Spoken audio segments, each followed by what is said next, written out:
George source और Sam Pitroda से सोनिया गांधी का क्या रिश्ता है? क्या डीप स्टेट से कांग्रेस का रिश्ता? क्या राहुल गांधी के पास दोहरी नागरिकता है?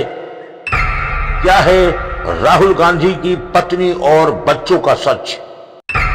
श्रीलंका और बांग्लादेश की तरह कौन करना चाह रहा है भारत में हिंसा तख्ता पलट? भारत को हिंसा की आग में झोंककर टुकड़े टुकड़े करने का सच क्या है? भारत को अस्थिर करने के लिए सैम पित्रोदा किसे फंडिंग कर रहा है और किसे मोटी रकम दे रहा है जॉर्ज सोरस? एक ऐसा काला सच, अगर आज भी आप उस सच से वाकिफ न हुए तो बांग्लादेश और श्रीलंका की तरह भारत हिंसा की आग में जलकर क्या टुकड़े टुकड़े हो जाएगा?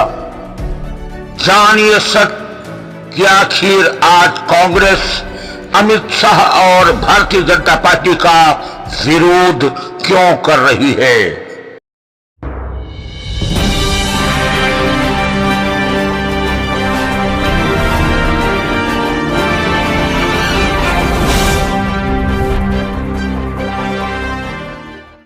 इस समय देश में कटाजुज्ज मचा हुआ है।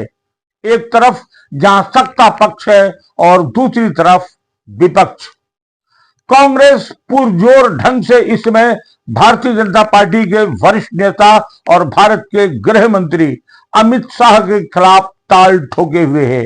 जिलों पर धरना, प्रदर्शन, आंदोलन चल रहा है और दूसरी तरफ लाइन ऑर्डर मेंटेन करने के लिए पुलिस कहीं कहीं लाठियां भी भांज रही है।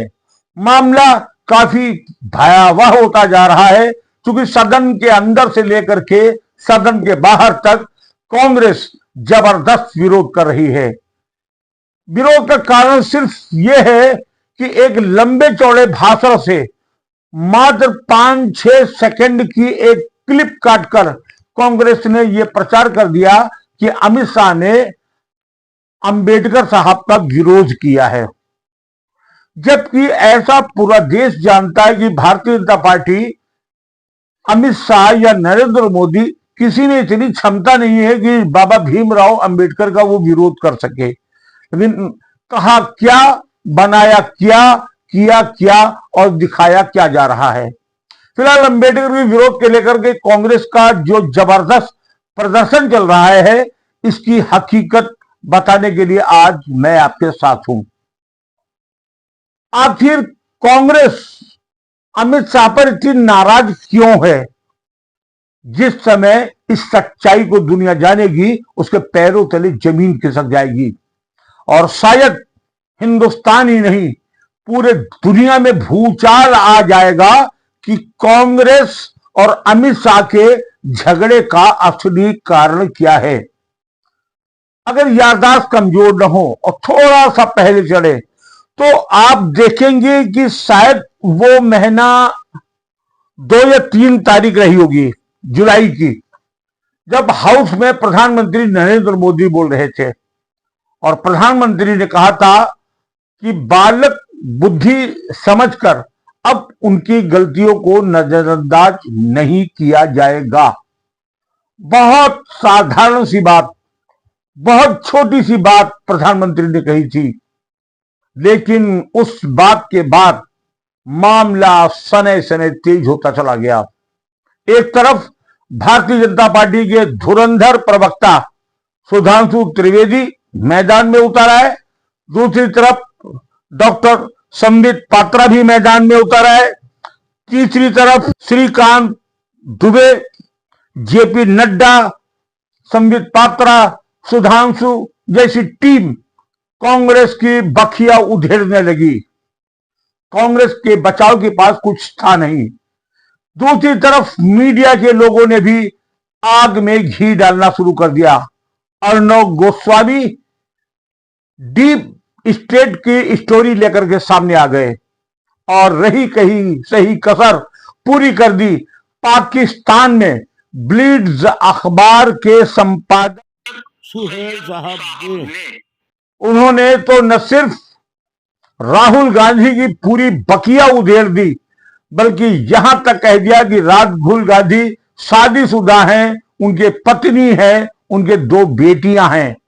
उन्होंने यह भी दावा कर दिया कि राहुल गांधी उन सारी ताकतों से मिले हुए हैं जो पूरी दुनिया में तख्ता पलट का काम करती हैं, हिंसा, दंगा और आतंकवाद को बढ़ावा देती हैं। उन्होंने यहां तक दावा कर दिया कि बांग्लादेश में हाल ही में जो तख्ता पलट हुआ, उसमें जो ताकतें शामिल थी वो सब राहुल गांधी से मिली थी और राहुल गांधी को यह बेहतर जानकारी थी कि बांग्लादेश में क्या होने जा रहा है। और वो दावा यह भी कर रहे हैं जो कभी श्रीलंका में हुआ, जो कभी बांग्लादेश में हुआ, वही सब भारत में करने की कोशिश और प्रयास किया जा रहा है। बात की बात मामला एकदम से तूल पकड़ चुका था और रही सही कसर पूरी कर दी अमित शाह ने। कुछ चीजें और बता दूं। एक मामला भारतीय जनता पार्टी के नेता डॉक्टर सुब्रमण्यम स्वामी ने उठा रखा है। स्वामी लंबे समय से ये बात बता रहे हैं कि राहुल गांधी सिर्फ भारत के ही नहीं बल्कि ब्रिटिश सरकार के भी नागरिकता उन्होंने ले ली है, जिसे बाकायदा न्यायालय में चैलेंज तक किया गया है। मुकदमा चल रहा है और यही 1-8 दिन के अंदर भारत के गृह मंत्रालय को, हाई कोर्ट को यह जवाब देना है कि नागरिकता के बारे में उसके पास क्या साक्ष्य हैं। भारत की सारी आईबी, सीबीआई, सारी टीमें लगा दी गई थी, सारी जानकारी एकत्र कर ली गई है और सूत्र ये दावा करते हैं कि कोर्ट में जैसे ही यह प्रमाणित होगा कि राहुल गांधी दोहरी नागरिकता रखे हुए थे और उसके बाद भी भारत की संसद में सांसद सदस्य बनकर बैठ रहे थे, तो परिणाम क्या होगा? राहुल गांधी भारत की देश में जेल जाएंगे या कि जिस देश के साथ फ्रॉड किया वो देश उनको गिरफ्तार करके अपने वहां रखेगा। फिलहाल नागरिकता को लेकर के राहुल गांधी फंसे हुए हैं। वहीं एक मामला डीप स्टेट का है। डीप स्टेट वो साइलेंट जहर है जो दुनिया में उपद्रव पैदा कर देता है, दुनिया में जमी जमाई लोकतंत्र की सरकारों को उखाड़ फेंक देता है। और उस डीप स्टेट का सरगना जॉर्ज सोरोस को बताया जाता है। जॉर्ज सोरोस के सोनिया गांधी के बहुत अंतरंग संबंध बताए गए हैं। यहां तक सोनिया गांधी को उसका कार्यवाहक उपाध्यक्ष तक बताया गया है और यह बात हाउस के अंदर भी बोल दी गई।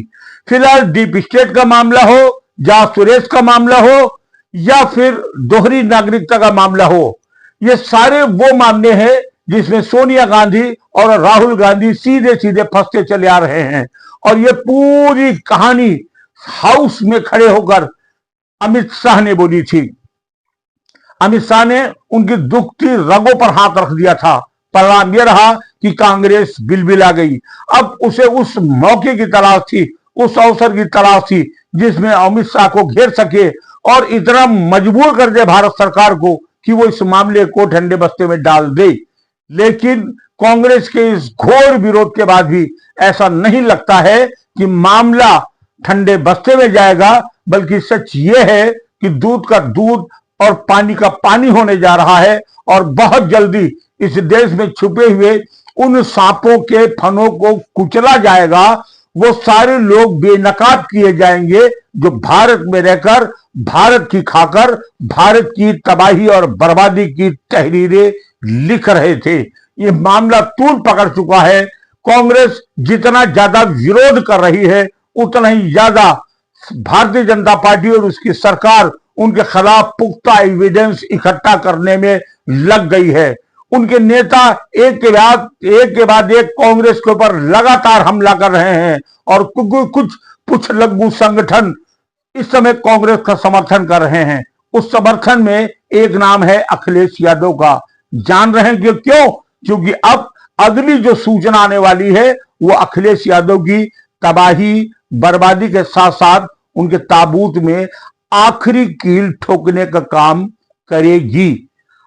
कौन सी बहुत खतरनाक खबर अखिलेश के लिए आ रही है, अगले एपिसोड में देखिएगा।